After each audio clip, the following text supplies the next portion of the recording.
And accordingly, one has to ask oneself the question, what needs to be changed, not only in that particular structure, but also in the concomitant and supporting discursive systems that are called religions or theologies.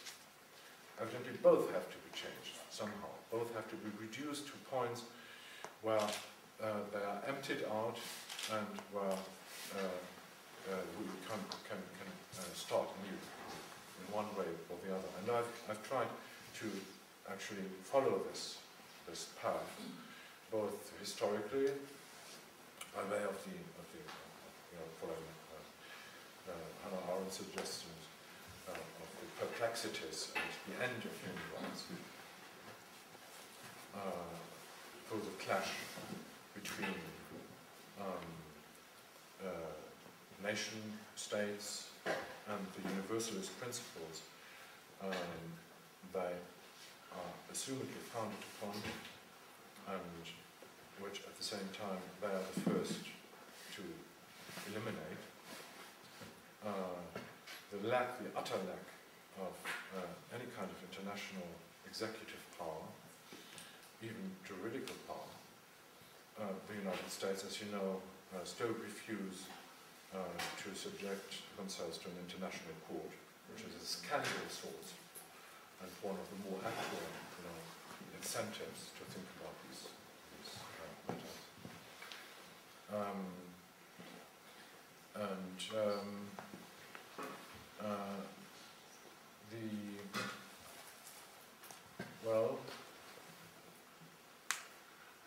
The observation that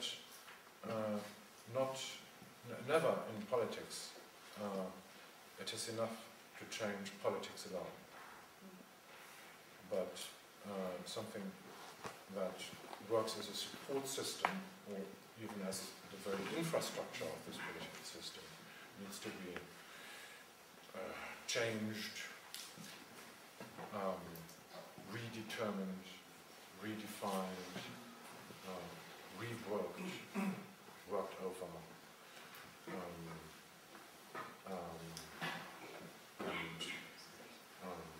well, not only reformed, but maybe revolutionized.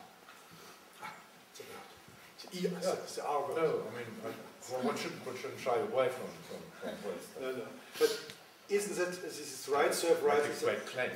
Is that not what Hannah Arendt called mentality? Is that not a way to mentality as a core of the politics? That was this offensive statement, not politics as institution and everything. So mentality, our ability to give birth, to start anew every moment. This was the in her view. It's an idea. It's a project of thinking, very close to this transcendentalist step backward, if you want.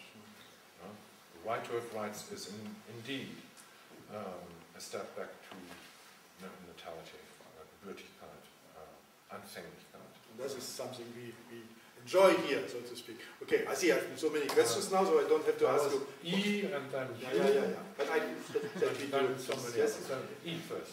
Okay, give E first. Thanks for your talk. I was wondering if how you would propose we think the other as we approach it in thought. As the other as? How we would, if you would propose a new way to think the other as we approach it in thought, as we approach otherness in thought. Sometimes it appears to my mind like a place from which others come or from which the other comes, but I'm not satisfied with this because I think it's analogous to the exoticizing of the Orient and Western discourse, where the Orient functioned variously as receptacle for desire, landscape of fantasy, etc.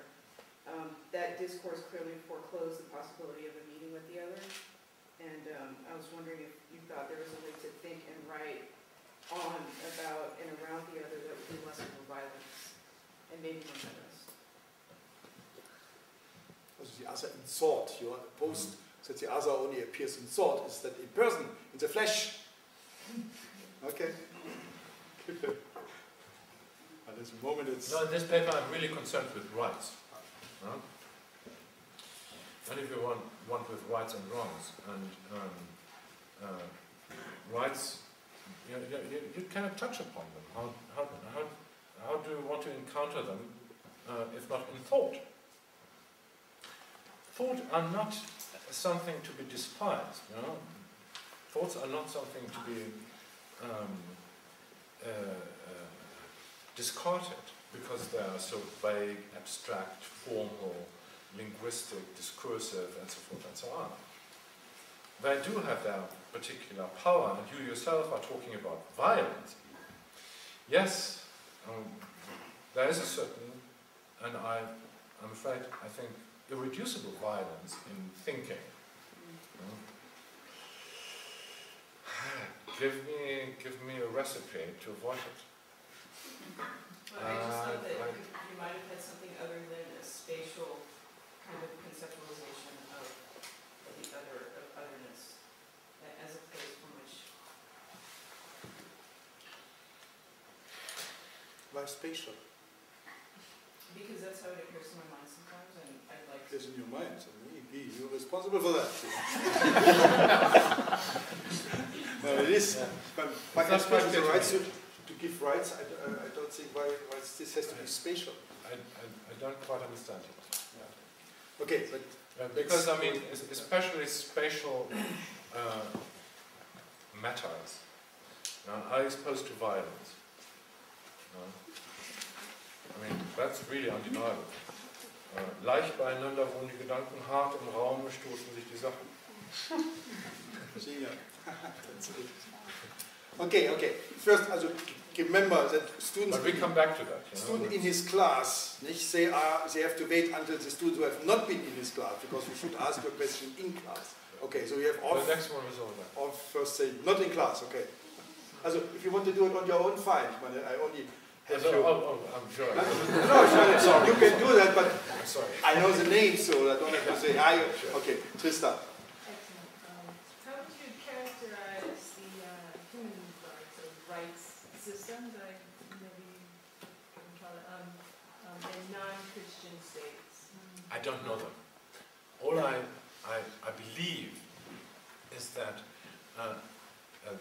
there haven't been any prior to the Christian imperialism, according to my knowledge. But do correct me, please. I would be very interested in knowing anything about human rights that become elements of the constitution of political states or nation states that have been issued, declared, and implemented without prior to any Christian intervention or imperialist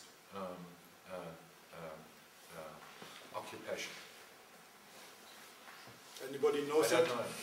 Udi? The Hebrew? No constitution. No constitution. I want to. No. It's a theocracy. Okay, but I think, Trista, you want to tell us about the Chinese background here? Because that is her field of experience. But in Taiwan, which is, arguably not, may not be China, that many developing Asian societies have adopted the Western constitutional rights. Japan also on top, yes. They've adopted them. Also the imperial Chinese, the imperial state, they didn't have rights. They were only the power of the emperor. New democracy, so-called. Yeah, maybe.